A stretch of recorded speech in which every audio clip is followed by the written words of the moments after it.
Neste momento eu convido a todos nos colocarmos de joelho na presença de Deus. Senhor, nosso Deus e Pai, queremos te agradecer por esse momento tão especial, por em tão boa circunstância estarmos aqui na tua presença e desfrutar das bênçãos derramadas do céu sobre nós. Pedimos agora, Senhor, a companhia do teu Santo e Bom Espírito, em nosso meio, em nossa mente, em nosso coração, para que realmente possa fazer um efeito visível em nossa vida. Toma-nos em tuas mãos, Senhor, que pedimos e agradecemos por Jesus. Amém. Boa noite a todos, irmãos. Sejam bem-vindos à casa do nosso Pai.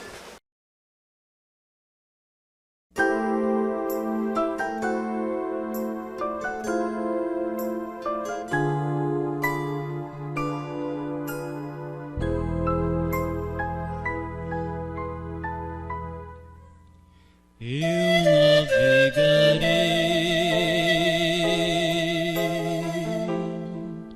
no oceano do Espírito e ali adorarei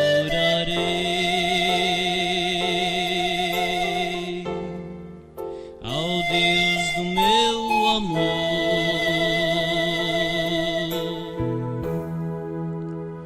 Eu navegarei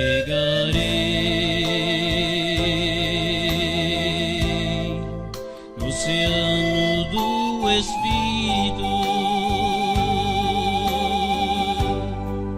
e ali adorarei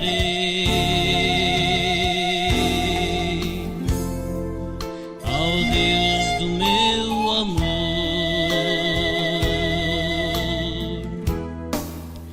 Espírito, Espírito, que desce como fogo, vem como em Pentecostes,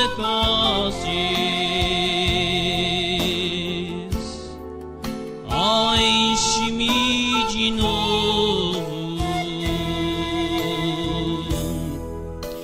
Espírito, Espírito, que desce como fogo,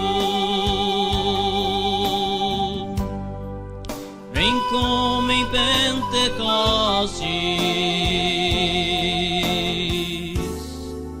ó, enche-me de novo.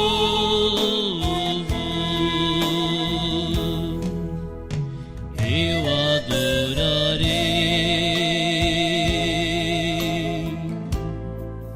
ao Deus da minha vida, que me compreendeu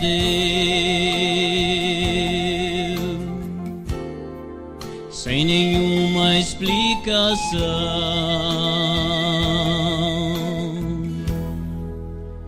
Eu adorarei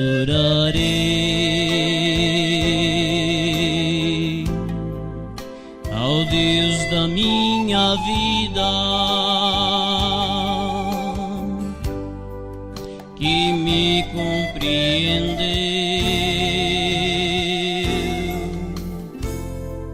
sem nenhuma explicação.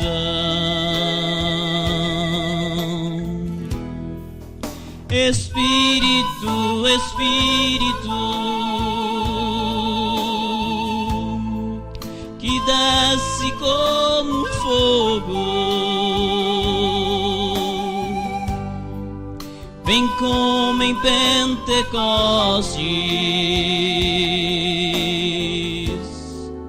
ó, enche-me de novo.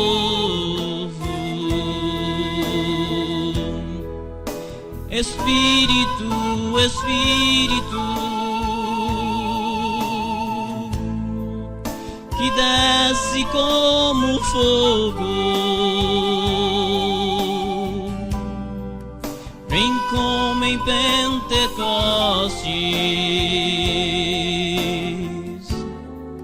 ó, enche-me de novo.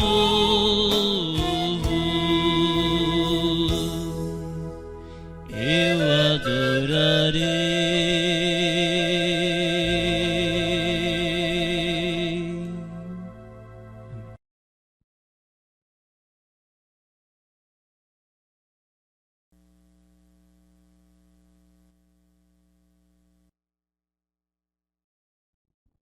Boa noite, igreja. Hoje mais uma quarta do poder. Mais uma quarta do Ministério da Mulher. E hoje nós nos dividimos, uma ficou na recepção, outra, as meninas vieram cantar. Hoje a Lilian veio mostrar os seus dons no louvor. E é assim, o Ministério da Mulher, ele tem trabalhado bastante, né, nessa igreja. Todas nós e também aquelas que não fazem parte da diretoria, mas que estão ali ajudando, né, de alguma forma, que têm vindo nos encontros, que têm participado. E hoje, esse ano, aliás, a associação mandou para a gente para que a gente trabalhasse nas quartas de poder esse livro, Parábolas de Jesus. O ano passado era os milagres de Jesus, né, Nina? E eles foram quartas muito produtivas para a gente, de muito crescimento, né? Foram assuntos bem relevantes. E esse ano ele vem as parábolas de Jesus. O que a gente aprende com as parábolas de Jesus? E eu escolhi para contar para vocês hoje a parábola das bodas, né? E eu espero que algumas dúvidas que eu tirei estudando esse assunto, que vocês também possam tirar hoje. Né, que Deus também possa me usar para falar um pouquinho para vocês a respeito desse assunto. Será que dá para passar aqui? Porque ali ficou bem pequenininho. Dá? Aí. Obrigada. E então o tema da mensagem de hoje é o convite. Porque muitos são chamados, mas poucos escolhidos. E a nossa mensagem está lá em Mateus 22, do 1 ao 4. Você pode abrir, mas antes da gente ler, eu gostaria de falar um pouquinho ainda com vocês. E eu fui pesquisar então um pouquinho o contexto dos casamentos na época de Jesus em Israel. Como é que era? Eu fiquei um pouquinho curiosa para saber. Porque hoje em dia, quando a gente vai preparar um casamento, e eu, já depois de um bom tempo da gente estar junto, decidi que a gente ia fazer um casamento. E fui lá arrumar o meu casamento. E era convite, e era convidados, e era comida, e eram tantas coisas para preparar. E a gente fica ali, né, naquela rotina que você praticamente vive em função daquilo, até que chega o grande dia. Mas e naquela época, como que era? Por que será que Jesus falava tanto, né, pra gente que, através da Bíblia, que ele era o noivo, a igreja é a noiva? Como que era esse contexto? E aí eu fui estudar um pouquinho, e lá no Israel, no tempo de Jesus, quando o noivo ele queria casar, ele tinha que redigir um contrato de casamento. E ele ia lá com esse contrato e levava para o pai da noiva, para a noiva, para ver se eles iam aprovar. E o que era interessante nesse contrato, que tinha lá várias coisas escritas, mas principalmente nesse contrato, tinha que dizer qual era o preço da noiva.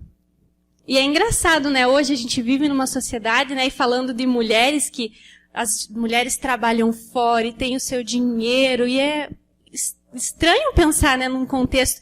Mas eu tenho um preço, quer dizer, então, que se o meu marido quisesse casar comigo, ele tinha que pagar um preço pro meu pai. Eu não me lembro dele ter pago nada lá, tadinho. Ainda que eu saiba, ficou no prejuízo. Né? Mas enfim, naquela época a noiva tinha um preço. E esse preço é interessante porque assim as mulheres não tinham tanto valor quanto os homens. Até quando as mulheres que queriam engravidar, a gente vê que elas queriam ter filhos homens, porque os filhos homens eram de valor. Já as mulheres não tinham todo esse valor. Mas o interessante é que, digamos assim, um exemplo, né? Um valor mínimo para que esse homem pagasse para a família, né, para o pai, ele deveria pagar ali, no mínimo, o que o pai investiu na filha até aquele dia. Quer dizer, a comida, se fosse nos dias de hoje, talvez a educação, tudo que o pai gastou para criar aquela moça. Só que mais do que isso, ia sair caro, né? Se fosse hoje, então, nossa. Só que mais do que isso, ele tinha que dizer para aquela mulher que ele amava, que ele queria casar, o que ela valia para ele. será que era só aquilo que o pai investiu? Ele tinha que demonstrar um amor, um preço alto a ser pago. E é nesse contexto que Jesus nos fala que a gente é a noiva e que ele pagou um alto preço por cada um de nós. E aí, ele fala o preço, eu vou pagar tanto. E para que a noiva diga sim ou não, ele oferece então um cálice. E nesse cálice, ele entrega o cálice para a noiva. E se ela tomar desse cálice, então ela está dizendo sim, eu aceito. E aí está então selado o noivado. E é assim que Jesus também fez com a gente. Ele entregou um cálice. E o interessante é que nesse cálice não era o vinho ou o suco da uva, mas era o próprio sangue dele que ele entregou por cada um de nós. Jesus pagou um alto preço. Mas esse não é o assunto dessa pregação ainda. Então, depois que eles passam desse contexto do casamento, do noivado, no dia que eles selam então o noivado, eles não podem mais se ver. E o noivado, ele dura ali 1 a 2 anos, mais ou menos, mas eles não podem se ver. E há então um período de preparação. A noiva, ela tem lá já um dinheiro que foi juntado durante a sua vida para especial, para essa ocasião. E ela vai então usar desse dinheiro para se preparar, para esperar pelo noivo. E ela vai então comprar perfumes e se adornar, como a Bíblia muitas vezes fala que a noiva está se adornando para o seu noivo. E o noivo, ele também vai para uma preparação, que hoje em dia não é bem assim, né? O noivo, a preparação dele é ir lá fazer a barba, pôr o sapato, enquanto a noiva fica lá, né? Num spa, um dia de spa. E eu ainda brinco com meu marido que no meu casamento, fui eu que fiz tudo, desde a decoração, convite, tudo. E alguns amigos que estavam lá no dia lembram que no dia cedo de manhã, a gente foi os primeiros a chegar. E eu, em vez de ir para o spa, eu fui para o meio do mato cortar bambu para fazer uma tenda. Porque eu queria casar com uma tenda. E aí foram lá alguns desbravadores para me ajudar a enrolar lá a tenda, porque eu queria casar numa tenda. Mas um noivo, naquele contexto, ele tinha que ser um período de preparação. E o interessante é que ele preparava para ela um quarto. Um lugar para que ele recebesse ela. E ele ia então e preparava na casa dos pais um quarto que era ele que deveria fazer e preparar toda a decoração, o local onde ele ia receber a noiva. E se alguém chegasse e perguntasse para ele, quando será o dia do seu casamento? Ele diria assim, só o meu pai sabe. Porque ele não sabia qual ia ser o dia do casamento. Acontecia que quando o pai percebia que o quarto estava pronto para ele receber a mulher dele, o pai chegava para o filho e dizia, é chegada a hora. E essas palavras lembram vocês alguma coisa? Porque Jesus nos fala, né? O dia e a hora, eu não sei. E então, o pai fala, vai filho, que é chegada a hora, não é? É assim que nos fala em Apocalipse. E nesse contexto, então, o noivo tomava os seus amigos e ia até a casa da noiva e chegava lá na frente com um chofar. E ele tocava o chofar. E a noiva e as suas amigas, até também conta a parábola das 10 virgens, que elas devem estar preparadas. Ela devia, naquele momento, juntar os seus pertences e acompanhar o noivo. E aí a Giovana perguntou assim para mim, nossa mãe, mas então não tinha festa? Ainda não. Ela simplesmente deveria pegar e acompanhar o noivo. E eles iam então para casa e ficavam lá naquela casa, iam para aquele quarto e ficavam lá naquele quarto durante 7 dias. As pessoas ficavam pro lado de fora, os parentes, né, os mais chegados ficavam pro lado de fora, até que ele chegasse e falasse assim, está consumado, né? Que a gente sabe que houve, então, o casamento dos dois, ali a união dos dois. E aí os convidados, os amigos, comemoravam. E nesse contexto, enquanto eles estavam lá dentro no quarto durante 7 dias, então o pai do noivo preparava a festa. Ia e chamavam os convidados. E é nesse contexto onde o pai do noivo chama os convidados, que começa então a história das bodas, a parábola das bodas que Jesus conta. Então, abram a Bíblia então de vocês em Mateus 22, do 1 ao 14. A Gabi vai ler pra gente. Antes da gente ler, vamos fechar os nossos olhos e vamos fazer uma oração, falar com Deus? Querido Deus, nós vamos abrir nesse momento a sua palavra. E nós queremos te pedir, Senhor, que o Senhor esteja conosco, que o Senhor nos guie, nos ilumine e que o seu Espírito Santo venha falar aos nossos corações. Só o Senhor sabe o que nós precisamos ouvir, mas que o Senhor possa me usar e que tudo que eu venha falar venha de encontro com a necessidade de cada um de nós que está aqui. Nós te pedimos isso em nome de Jesus. Amém.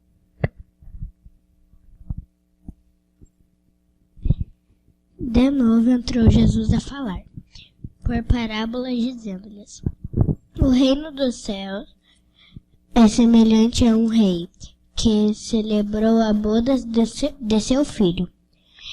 Então enviou os seus servos a chamar os convidados para as bodas. Mas estes não quiseram vir. Enviou ainda outros servos com esta ordem: dizei aos convidados: eis que já preparei o meu banquete.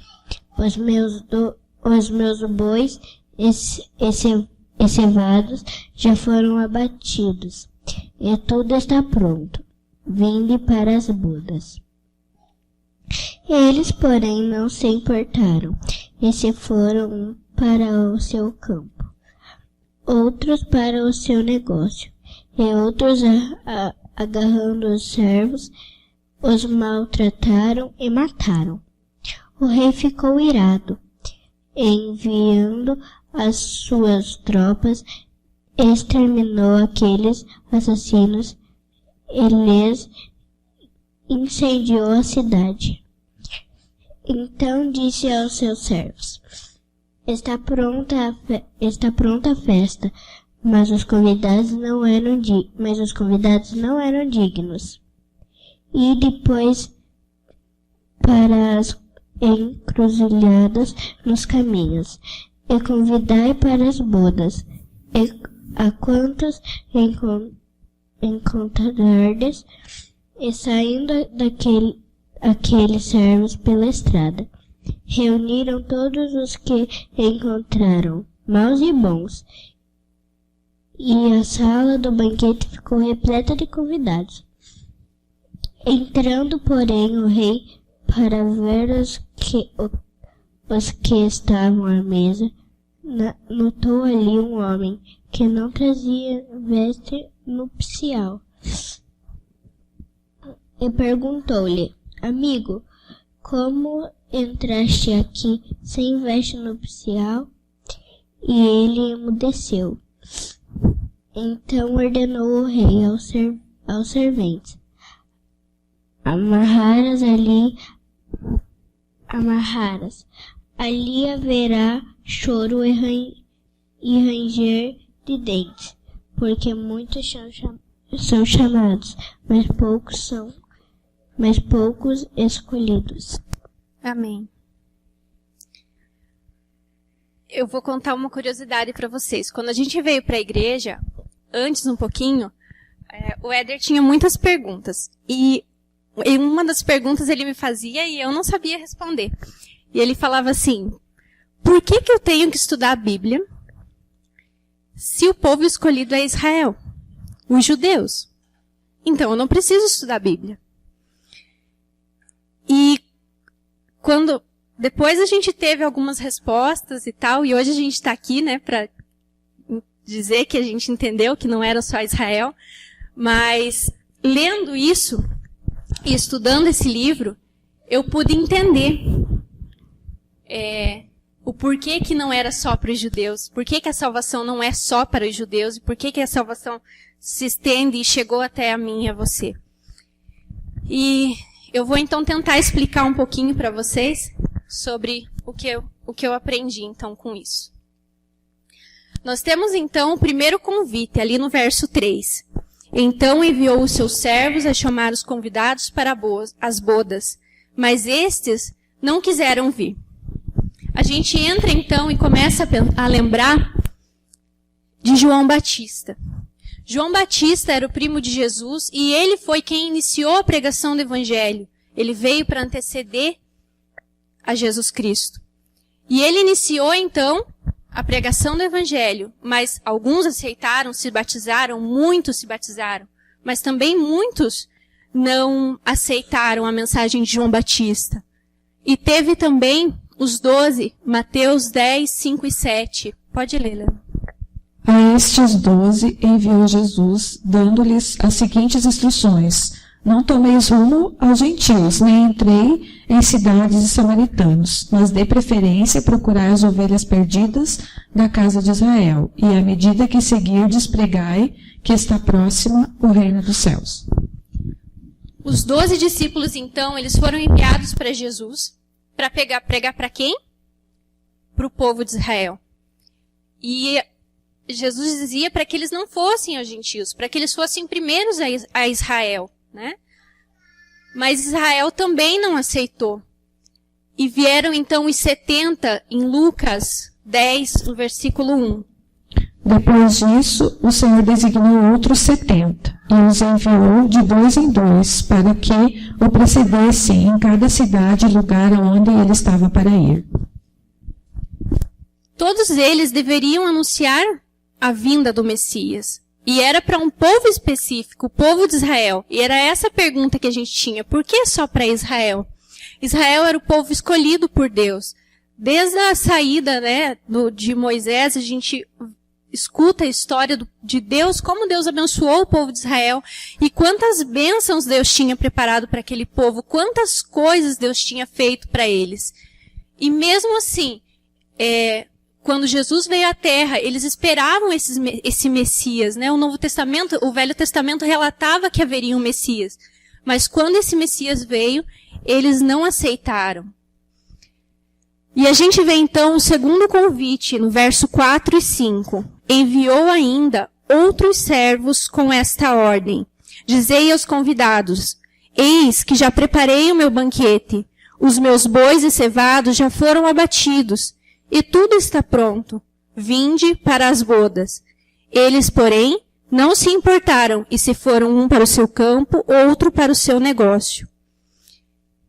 E então, nessa parte, a gente vê que aqui, eles já estavam então anunciando a ressurreição de Cristo. Porque Cristo já tinha morrido, né? E já tinha ressuscitado. E mesmo eles tendo visto, presenciado, participado da morte, da crucificação de Jesus, Israel negou mais uma vez aquele que tinha vindo para salvar. E então, isso aconteceu que ali no verso 6 ele fala: e outros, agarrando os servos, os maltrataram e os mataram.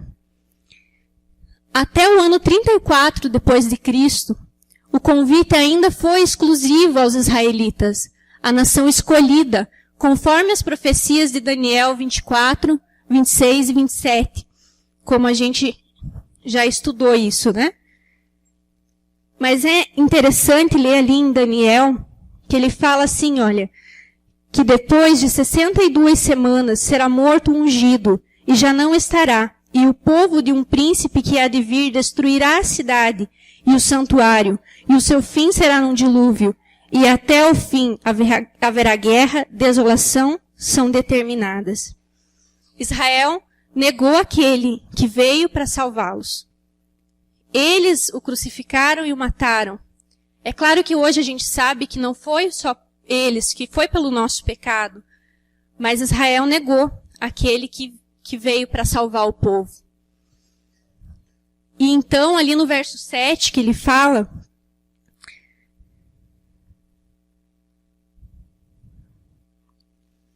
o rei ficou irado, enviando as suas tropas, exterminou aqueles assassinos e lhes incendiou a cidade.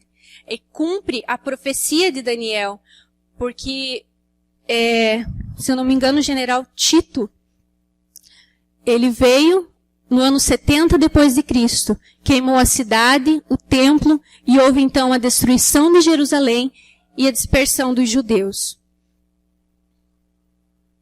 No verso 8, ele fala assim: então disse aos seus servos: está pronta a festa, mas os convidados não eram dignos. E a gente pergunta então, mas por que eles não eram dignos, né? Por que não continuou sendo só para Israel? E a Bíblia nos explica então, porque eles rejeitaram o Deus, eles rejeitaram aqueles a quem eles mesmos esperavam. E também porque eles ofenderam a Deus, negando o seu filho, e porque eles também eram egoístas, autossuficientes, gananciosos, obstinados, violentos e assassinos. Se você voltar um pouquinho, ele fala ali, né, no verso 5, que agarrando os seus servos os maltrataram e mataram. A gente tem o exemplo de Paulo, que foi morto por pregar o evangelho. E não só isso, porque a humanidade em si é corrompida, né? Ela tem egoísmo, violência, assassinato, e isso sempre foi assim, desde a entrada do pecado. E eles não eram então dignos de estar nas bodas, né? E Deus não deixou por aí. Ele continuou fazendo convite, ele continuou levando esse convite. Verso 9 e o 10. E depois para as encruzilhadas dos caminhos, e convidais para as bodas quantos encontrardes.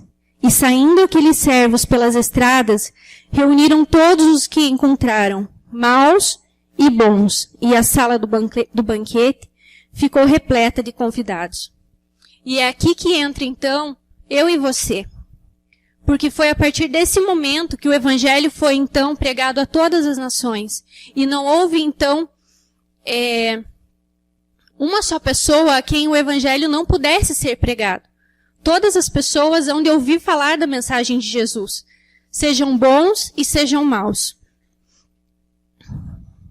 Os primeiros que aceitaram a mensagem do evangelho na época foram os gentios. E hoje, então, eu e você pudemos aceitar esse convite.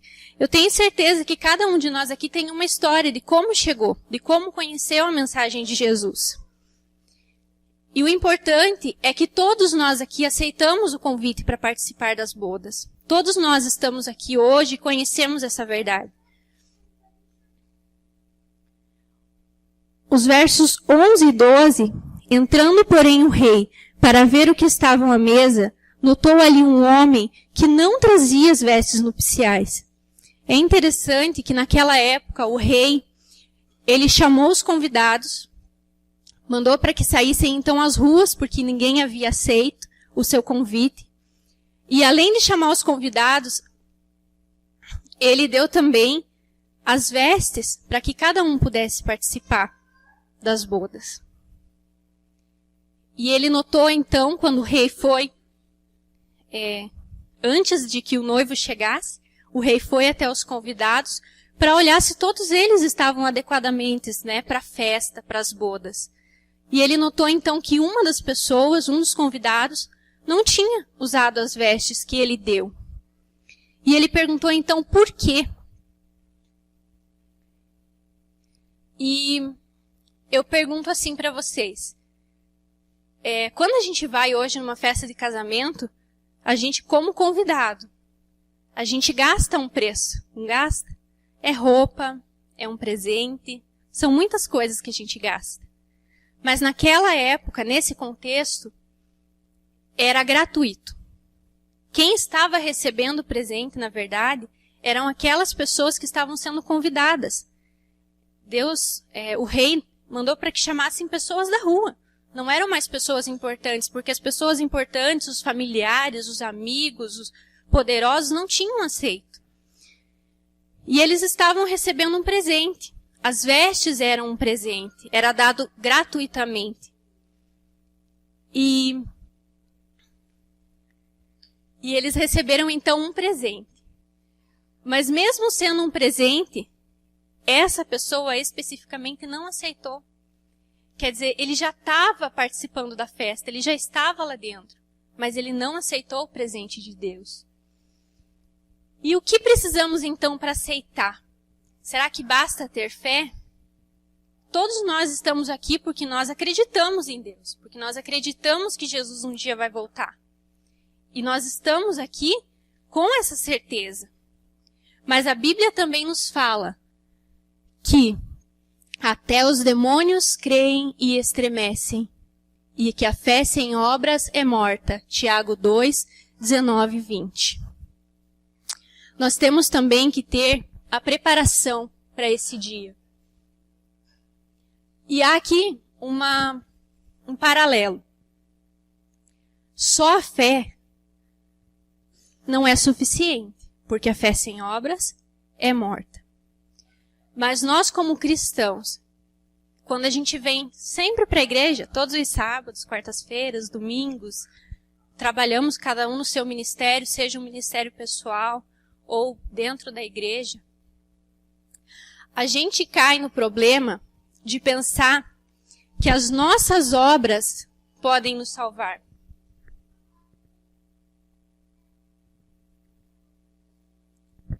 E nós caímos então porque nós pensamos assim, que aquilo que eu faço é o suficiente para ser aceito nas bodas. E eu passo a olhar não pelo sacrifício que Jesus fez, não pelo cálice que ele me ofereceu, mas por aquilo que eu faço. E eu me acho então autossuficiente. E eu passo a pensar assim, e eu vou usar eu mesma como exemplo. Eu sou diretora dos aventureiros, eu sou da liderança do Ministério da Mulher, sou professora da classe dos primários, eu ajudo no louvor, eu venho pregar, eu isso, eu aquilo e eu aquilo. E eu passo a entender então que para que eu possa usar as vestes oferecidas pelo Cordeiro, a minha autossuficiência é o que basta. Aquilo que eu faço é o que basta. E eu fico pensando, o que é pior? Ter fé e não fazer nada? Ou fazer tudo e achar que eu não preciso de Deus? Porque eu coloco aquilo que eu faço na frente daquilo do que Deus pode fazer. E eu penso que aquilo que eu tenho feito em prol das pessoas, eu tenho ajudado, eu tenho feito uma oração, eu tenho arrumado uma cesta básica, é suficiente para levar o evangelho para as pessoas. E eu esqueço muitas vezes do momento de preparação, de buscar a Deus, de me consagrar. E eu vou falar um pouquinho com as mulheres, já que hoje é nosso dia. Eu vejo lá por casa, gente, eu e o Éder, a nossa vida é bastante corrida. Mas eu ainda tenho o privilégio de estar em casa, de não precisar trabalhar, de poder estar em casa todos os dias. Mas o Éder é diligente nos estudos. Todos os dias ele está lá. 6 horas da manhã ele levanta, a primeira coisa que ele vai fazer é estudar.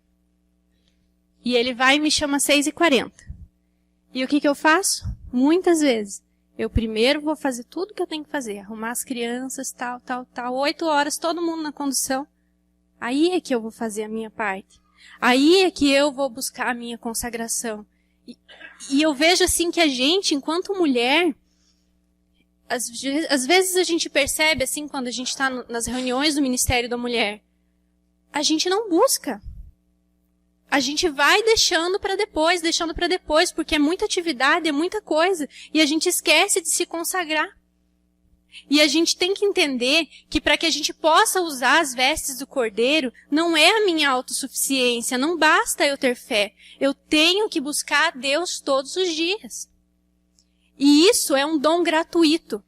A gente só vai conseguir através do poder do Espírito Santo. E o poder do Espírito Santo é joelho no chão. Não há nada mais além do que isso. É um dom gratuito, é um presente, é uma dádiva, mas é a minha devoção. É aquilo que eu tenho buscado de Deus, porque se eu não busco na fonte, é a mesma coisa de que eu ter sede e não ir até o o bebedouro para buscar um copo de água. Eu só vou saciar a minha sede a hora que eu for buscar aquilo que eu preciso. A Bíblia fala em Isaías 64:6 que as nossas vestes são trapos de imundícia. Enquanto eu continuar dizendo que aquilo que eu faço é o suficiente, eu vou continuar vestido com os trapos de imundícia ao qual eu fui convidado para a festa. E eu estou dizendo não às vestes do Cordeiro.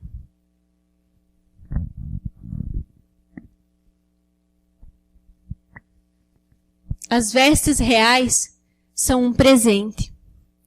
E as vestes reais, elas não são apenas uma roupa bonita ou um vestido longo, como a gente usa para ir numa festa, mas elas são o nosso caráter.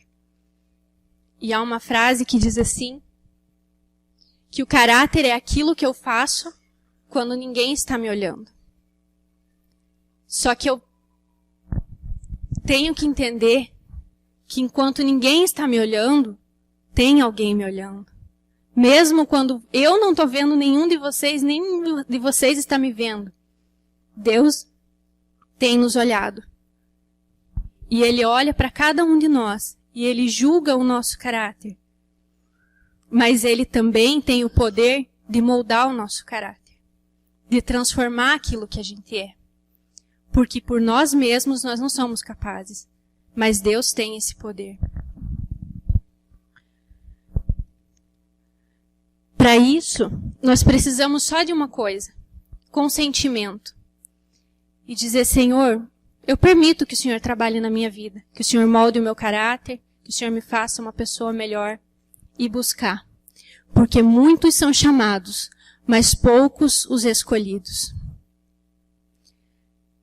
Em Apocalipse 21:3 diz, Eis que o tabernáculo de Deus com os homens, pois com ele habitará, e eles serão o seu povo, e o mesmo Deus estará com eles e será o seu Deus.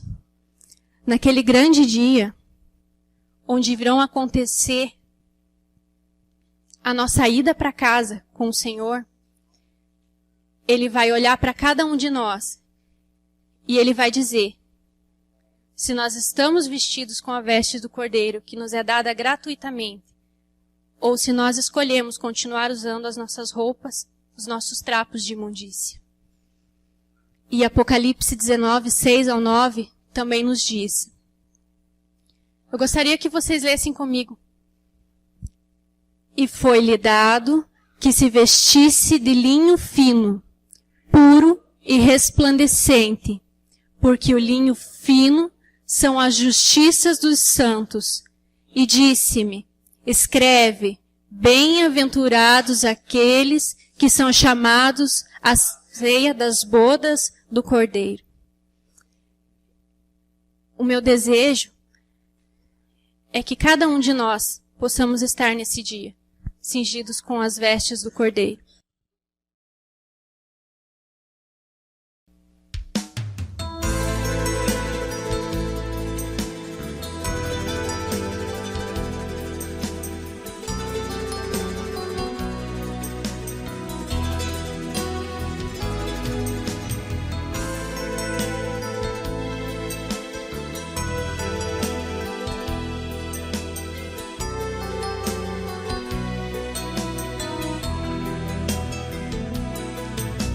Eu sei que foi pago um alto preço para que contigo eu fosse o meu irmão.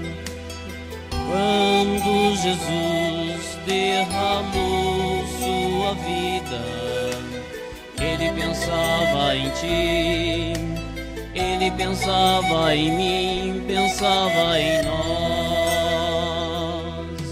Mas um dia redimidos por seu sangue, lutando o bom combate do Senhor, lado a lado trabalhando, sua igreja edificando, e rompendo as barreiras pelo amor. E no poder do Espírito Santo nós proclamamos aqui e pagaremos o preço de sermos um só coração no Senhor. E por mais que as trevas limitem e nos tentem separar, com nossos olhos em Cristo, unidos iremos andar. Unidos iremos andar.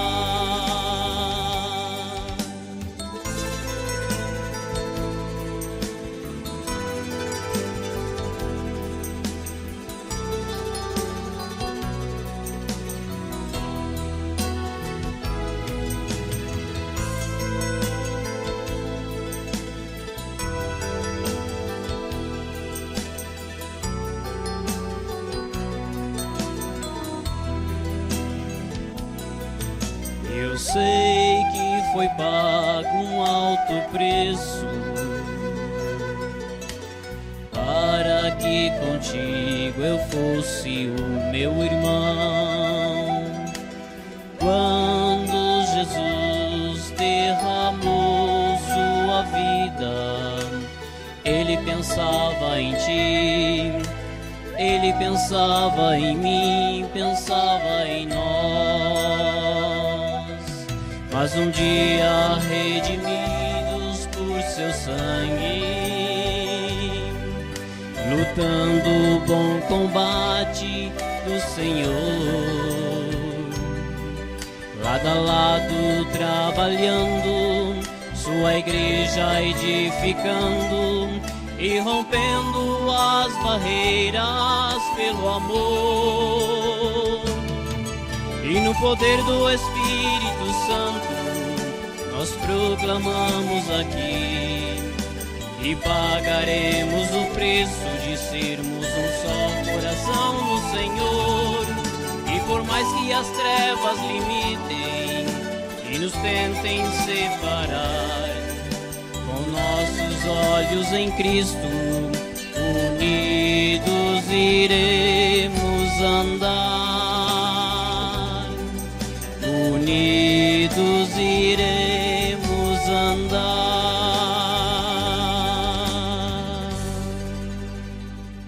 Amém. Vamos ficar em pé para a gente fazer uma oração. Querido Deus, nós queremos te agradecer, Senhor, pelo seu sacrifício feito por nós. Porque o Senhor teve misericórdia com cada um de nós, não olhando, Senhor Jesus, aquilo que nós éramos, bons ou maus, mas o Senhor teve compaixão de cada um de nós. Nós queremos nos colocar em tuas mãos, Senhor, para que as trevas não tenham poder sobre as nossas vidas e que ainda quando nós pensarmos em nos desviar, que os nossos olhos estejam voltados para o alto e que de ti venha poder e que nós possamos, Senhor Jesus, estar cingidos com as vestes do Cordeiro, aguardando a sua vinda naquele tão esperado dia. Esteja com cada um de nós, nos leve em segurança para os nossos lares e nos dá sabedoria em todos os dias de nossas vidas. Te agradecemos por tudo, em nome de Jesus. Amém.